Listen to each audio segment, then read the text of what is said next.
Chers amis, c'est un bonheur pour moi de vous retrouver et de continuer cette étude du texte de l'Apocalypse. Et je vous rappelle que nous avons vu déjà ce que pouvaient être les trois premières églises, les trois messages aux trois premières églises. La première, c'est l'église primitive et en gros, elle occupe les 2 premiers siècles de notre ère. C'est Éphèse. C'est celle qui a constitué le canon des Écritures. Puis nous arrivons à l'église de Smyrne, l'église persécutée, à laquelle il n'est pas fait de reproche, et qui va surmonter victorieusement la terrible épreuve de la persécution de Dioclétien de 303 à 313. Et puis nous abordons la période de Constantin. C'est la période où l'Église est en train de glisser. Elle devient centralisée à Rome. Elle devient plus sévère et en un siècle, elle va devenir persécutrice. Nous abordons maintenant ce qui se passe après et il s'agit de l'église de Thyatire. Nous allons voir que cette église arrive à un tel degré de décomposition qu'il faut qu'il y ait 2 groupes pour qu'elle continue d'une certaine manière à être l'Église de Dieu. Alors Thyatire a été un centre commercial très important, avec un artisanat très développé, et même dans le livre des Actes, Paul en parle. Je vous invite à lire ce que nous pouvons voir dans Actes chapitre 16, et au verset 14, l'une d'elles, nommée Lydie, marchande de pourpre de la ville de Thyatire, était une femme craignant Dieu, et elle écoutait, et le Seigneur lui ouvrit le cœur pour qu'elle fût attentive à ce que disait Paul. Lydie, marchande de pourpre. Il y avait donc là un centre commercial important. Alors, voici quelle est la carte de visite de Jésus. Au verset 18 de notre texte, et nous allons lire ce texte en entier, il se présente comme celui qui a les yeux comme une flamme de feu. C'est un abord sévère. Lisons-le ensemble. Apocalypse, chapitre 2, à partir du verset 18. « Écris à l'ange de l'église de Thyatire, voici ce que dit le Fils de Dieu, celui qui a les yeux comme une flamme de feu, et dont les pieds sont semblables à de l'airain ardent. Je connais tes œuvres, ton amour, ta foi, ton fidèle service, ta constance et tes dernières œuvres plus nombreuses que les premières. Mais ce que j'ai contre toi, c'est que tu laisses la femme Jézabel, qui se dit prophétesse, enseigner et séduire mes serviteurs pour qu'ils se livrent à l'impudicité et qu'ils mangent des viandes sacrifiées aux idoles. Je lui ai donné du temps afin qu'elle se repentît, mais elle ne veut pas se repentir de son impudicité. Voici, je vais la jeter sur un lit et envoyer une grande tribulation à ceux qui commettent adultère avec elle, à moins qu'ils ne se repentent de leurs œuvres. Je ferai mourir de mort ses enfants, et toutes les églises connaîtront que je suis celui qui sonde les reins et les cœurs, et je vous rendrai à chacun selon vos œuvres. À vous. À tous les autres de Thyatire, qui ne reçoivent pas cette doctrine et qui n'ont pas connu les profondeurs de Satan, comme il les appelle, je vous dis, je ne mets pas sur vous d'autre fardeau. Seulement ce que vous avez, retenez-le jusqu'à ce que je vienne. À celui qui vaincra et qui gardera jusqu'à la fin mes œuvres, je donnerai autorité sur les nations. Il les pètera avec une verge de fer, comme on brise les vases d'argile, ainsi que moi-même j'en ai reçu le pouvoir de mon Père, et je lui donnerai l'étoile du matin. Que celui qui a des oreilles entende ce que l'Esprit dit aux églises. Jésus se présente donc sous un abord sévère parce qu'il a des reproches importants à faire. Pourtant, le constat semble élogieux au départ. Je connais tes œuvres, ton amour, ta foi, ton fidèle service, ta constante et tes dernières œuvres plus nombreuses que les premières. Elle est encore l'Église de Dieu. Mais il a de sévères reproches à formuler. Au verset 20, il dit « Mais ce que j'ai contre toi, c'est que tu laisses la femme Jézabel, qui se dit prophétesse, c'est-à-dire qui prétend parler de la part de Dieu, enseigner et séduire mes serviteurs pour qu'ils se livrent à l'impudicité et qu'ils mangent des viandes sacrifiées aux idoles. » Et là, on a le sentiment que cette prophétesse, cette pseudo-prophétesse qu'est Jézabel, représente un danger encore pire que les Nicolaïtes. Alors, essayons d'examiner et de comprendre cette chose-là. Il nous est dit « Mais ce que j'ai contre toi, c'est que tu laisses la femme Jézabel. » Jézabel, c'est une des figures les plus sombres de l'Ancien Testament. C'était une princesse étrangère et elle avait épousé le roi Akab. Il y avait donc là quelque chose qui relève de la prostitution, parce que Akab n'aurait pas dû épouser une princesse étrangère. Et cette princesse étrangère avait une autorité telle qu'elle a pratiquement imposé à Akab ce qu'il avait à faire. Et Akab s'est vraiment séparé de l'enseignement de Dieu à ce moment-là. Jézabel avait amené à la cour d'Akab 450 prophètes de Baal et 400 prophètes d'Astarté. Autant dire qu'elle avait l'intention de changer la religion d'Israël. Et elle y serait probablement arrivée si des prophètes ne s'étaient pas interposés, le prophète Élie en particulier. Mais Akab n'était pas de taille à s'opposer à l'autorité de son épouse. Eh bien, nous avons là un exemple de cette collusion entre l'autorité politique qui était représentée par Akab et l'autorité religieuse représentée par Jézabel. Mais la chose qui en a résulté, c'est la persécution du peuple de Dieu. Et des personnes droites qui n'avaient rien à voir avec cela se sont trouvées balayées devant les prétentions d'Akab. Il faut lire l'histoire de Jézabel pour comprendre ce dont il s'agit ici. Alors le verset 21 nous dit ceci, « Je lui ai donné du temps, afin qu'elle se repentît, et elle ne veut pas se repentir de son impudicité. Je lui ai donné du temps. » Eh bien, la période qui correspond à Thyatire correspond à pratiquement tout le Moyen-Âge et jusqu'à la Réforme. Et nous allons voir ce qui s'est passé. Il fallait qu'elle se repente, mais elle ne veut pas se repentir de son impudicité. Quelle est cette impudicité?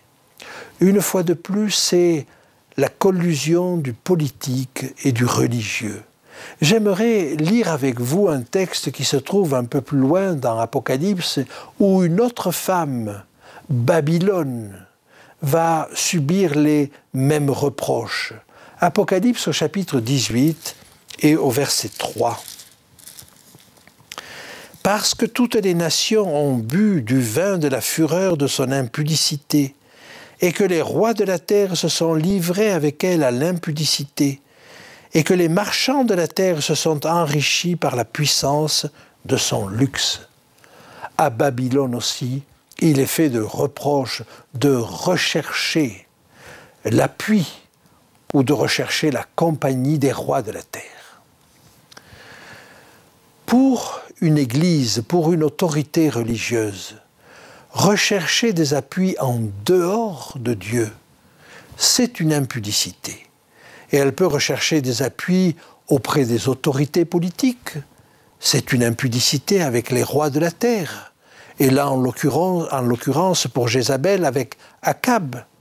Mais on peut aussi aller rechercher du secours dans le commerce, dans les richesses, ou éventuellement auprès des morts. Et je vous invite à lire un texte dans le livre du Lévitique, au chapitre 20 et au verset 6. Nous y trouvons ceci.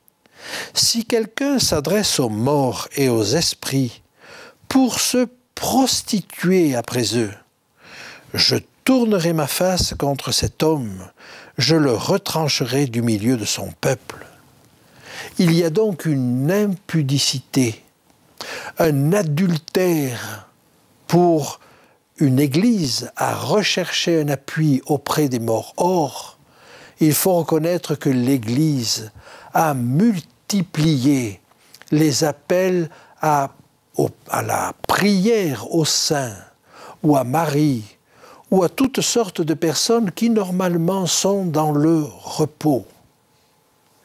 Il n'y a pas de prière à accorder aux saints, quels qu'ils soient.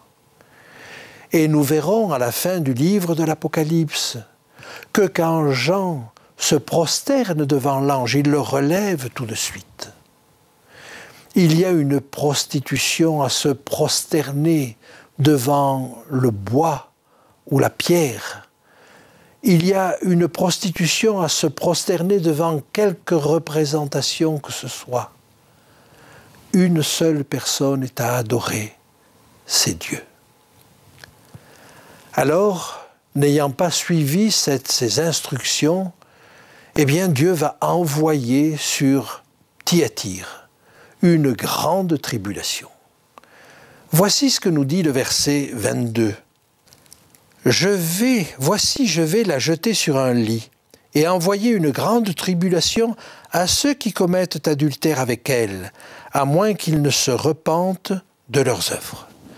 Et il faut reconnaître que sur la fin du Moyen-Âge, beaucoup de guerres, beaucoup d'épidémies, beaucoup de problèmes de toutes sortes sont venus entraîner des véritables hécatombes. Certaines épidémies ont pu détruire jusqu'à 1/3, semble-t-il, de la population connue, de la population de l'Europe de l'Ouest au moins. Dieu est un Dieu jaloux. Nous pouvons lire cela dans la deuxième épître aux Corinthiens, au chapitre 11 et au verset 2.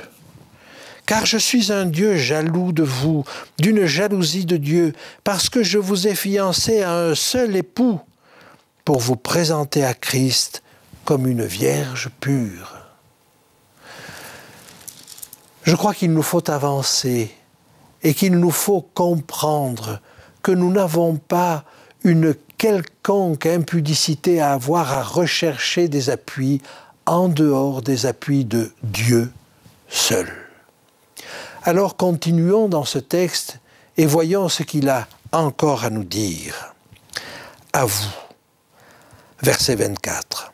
À tous les autres de Thyatire qui ne reçoivent pas cette doctrine et qui n'ont pas connu les profondeurs de Satan, comme il les appelle, je vous dis, je ne mets pas sur vous d'autres fardeaux. Nous constatons dans ce verset-là que finalement il y a deux groupes, à vous, à tous les autres de Thyatire. Voilà ce qui est encore l'Église. c'est ce groupe-là qui n'a pas accepté cette doctrine, qui n'a pas accepté cette fornication, qui n'a pas accepté cette collision avec les forces politiques, qui n'a pas recherché des appuis dans la prière à des personnes décédées. Et là, le texte est très sévère. Il dit qu'ils n'ont pas connu les profondeurs de Satan. Cette Église a connu les profondeurs de Satan. Ce qu'il peut y avoir de pire, et ce qu'il peut y avoir de pire, je crois qu'on peut le dire et on peut le nommer parce que ça n'est plus le cas maintenant, c'est l'Inquisition qui a poursuivi farouchement les véritables adorateurs de Dieu. Oh, ils avaient peut-être quelques erreurs doctrinales, mais ils étaient des croyants sincères. Et malgré l'opposition et malgré le risque de mort, ils ont préféré la parole de Dieu. Et puis il y a les croisades qui ont fait tant de mal et dont les pays du Moyen-Orient se souviennent encore. Combien de sang coulé au nom d'une cause qui n'en valait pas la peine, soi-disant pour conquérir le tombeau du Christ. Il est donc dit à ceux qui appartiennent au bon courant, « Je ne mets pas sur vous d'autres fardeaux. » Il y aurait sans doute des reproches encore à faire, mais au milieu d'une telle décrépitude, alors Dieu ne met pas sur eux d'autres fardeaux. Seulement ce que vous avez, verset 25, retenez-le jusqu'à ce que je vienne. Quelles sont les promesses qui sont faites aux vainqueurs? Verset 26. À celui qui vaincra et qui gardera jusqu'à la fin mes œuvres, je donnerai autorité sur les nations, il les pètera avec une verge de fer, comme on brise les vases d'argile, ainsi que moi-même j'en ai reçu le pouvoir de mon Père. Ce texte fait appel à un texte du psaume 2, et nous allons lire, si vous le voulez bien, les versets 7 à 12. « Je publierai le décret. L'Éternel m'a dit, tu es mon fils, je t'ai engendré aujourd'hui. Demande-moi et je te donnerai les nations pour héritage, les extrémités de la terre pour possession. Tu les briseras avec une verge de fer, tu les briseras comme le vase d'un potier. Et maintenant, roi, conduisez-vous avec sagesse. Juge de la terre, recevez instruction. Servez l'Éternel avec crainte et réjouissez-vous avec tremblement. Baisez le Fils de peur qu'il ne s'irrite et que vous ne périssiez dans votre voie, car sa colère est prompte à s'enflammer. Heureux tous ceux qui se confient en lui. » Il y a là un texte majeur. Il s'agit de briser les liens qui peuvent nous enserrer. Jésus lui-même a reçu cette autorité. Et au chapitre 19 de l'Apocalypse, il va être celui qui brise les vases d'argile avec une verge de fer. Mais tout cela, c'est pour sauver son peuple. Et Dieu va permettre en permanence que pendant toute cette période du Moyen-Âge, si sombre et si troublée, un peuple reste, parfois perdu dans les montagnes, parfois retiré, toujours persécuté et poursuivi. Mais on pourrait citer les Vaudois, et on pourrait citer quelques précurseurs de la Réforme. On pourrait citer les cathares, qui avaient certainement quelques erreurs, mais qui aimaient le Seigneur et qui avaient ce regard vers la pureté. Lisons ensemble, si vous voulez, un texte qui se trouve dans la deuxième épître de Pierre, au chapitre 1 et au verset 19. Et nous tenons pour d'autant plus certaine la parole prophétique à laquelle vous faites bien de prêter attention, comme à une lampe qui brille dans un lieu obscur, jusqu'à ce que le jour vienne apparaître et que l'étoile du matin se lève dans vos cœurs. Telle est la promesse qui est faite là. C'est l'étoile du matin. Et la parole prophétique aide à cela. Lisons, si vous voulez, ce que nous avons à la fin du chapitre 22 dans l'Apocalypse au verset 16. « Moi, Jésus, j'ai envoyé mon ange pour vous attester ces choses dans les églises. Je suis le rejeton et la postérité de David, l'étoile brillante du matin. » Jésus, en nous donnant ce texte d'Apocalypse, nous permet de voir un peu avant l'heure la perspective de son retour. Cette étoile, c'est celle qui brille, la dernière avant que se lève le soleil. Donc cette période de l'Église, c'est toute la période du Moyen-Âge. Laissez-moi revenir à ce qui est dit à cette Église tout à fait à la fin du message.